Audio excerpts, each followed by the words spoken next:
So, if you could take a few moments to address, Sure. I think it's primarily the judicial reform question. Sure. Yeah. Well, it's a good opportunity to tell people who are protesting to, at least so they know what they're protesting about, because I think many of them don't know. And there's a concerted effort to make sure they don't know. Look, the first thing I'd say is repeat what I just said a minute ago. Israel was, is, and will always be a robust democracy. But it's changed its, I would say, its character subtly and imperceptibly about 3 decades ago. And I'd say this all goes back to a very a very bitter day in Athens about 2,400 years ago. Okay. There's this, that's where it starts. Okay. I told you history has its roots. Well, there's this brilliant 28-year-old man who sees his beloved teacher forced to drink a cup of hemlock, Socrates. And he says, and it was forced by the Athenian Assembly, the democracy of Athens. And Plato says, and that's a 28-year-old man, he says, what is this crazy system, this democracy? There has to be a better thing. And the better thing, he says, is a utopia where the philosopher is king. You know who the philosopher is? It's Plato. It's Plato. Yeah. And he says, how will he govern? He'll govern with 300 guardians that he'll appoint, and they'll appoint their successors and so on. Now, this idea sort of ambled its way through the Middle Ages and was soundly rejected in modern times, first by John Locke and then Montesquieu, and then the fathers of the American Revolution. I mean, the curious thing was, Plato said you have to have elevated people, enlightened people to rule and not the masses, right? But then you had these brilliant people, Madison, Hamilton, all these guys, and they said, no, it's not the enlightened people. The people rule. It's we the people, not we the elites. We the people rule. But the way you rule and the way you balance in democracies, majority rule and individual rights, is a balance between the 3 branches of government. Okay? In Israel, that balance 30 years ago began to change. And we have the most activist judicial court on the planet.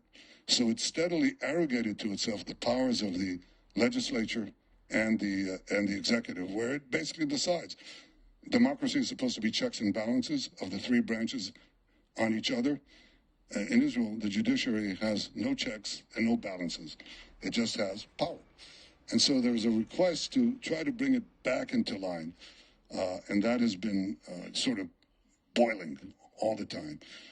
I came in, and there was a proposal put in, which I thought was bad, which is to reject one imbalance by creating another imbalance.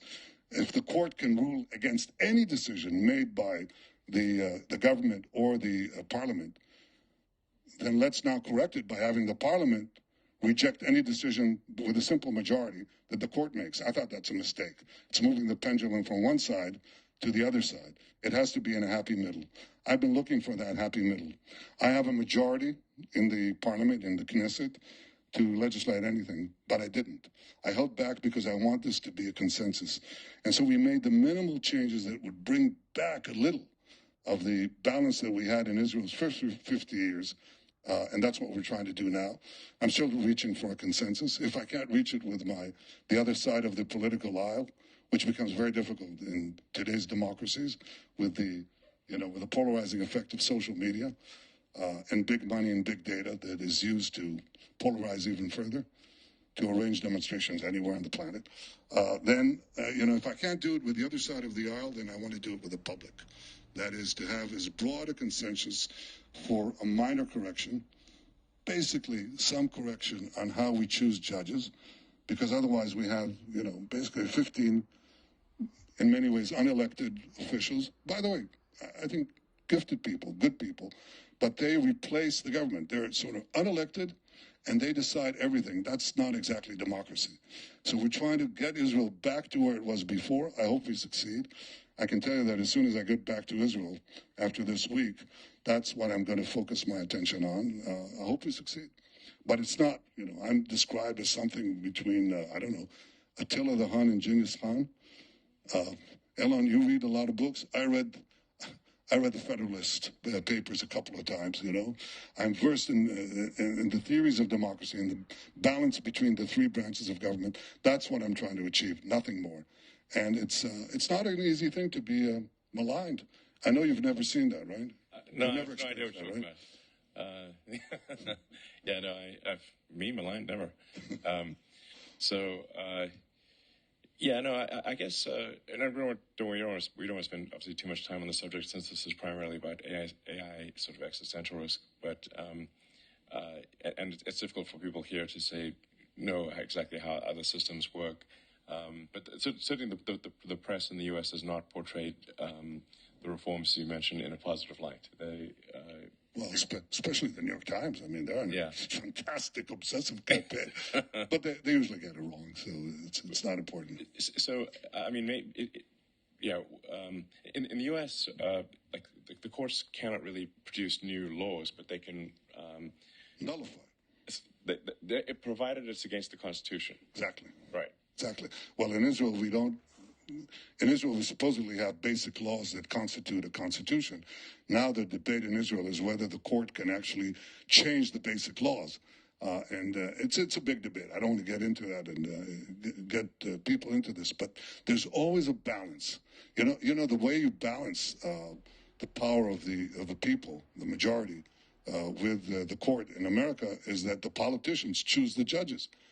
Okay, that's something that creates constant tension, obviously, including today. But that's built into democracy. There's tension between the various branches of government. You have to resolve to make sure that you're somewhere in the middle and not in one of the extremes. And that's what I hope I can achieve in Israel. So that's, and I think it'll come out. You know, people will see that Israel was a democracy and will be, in my opinion, a stronger democracy after the dust settles. Sounds good. It's easier than AI. Yeah. Sounds good. Well, great. I guess back to AI.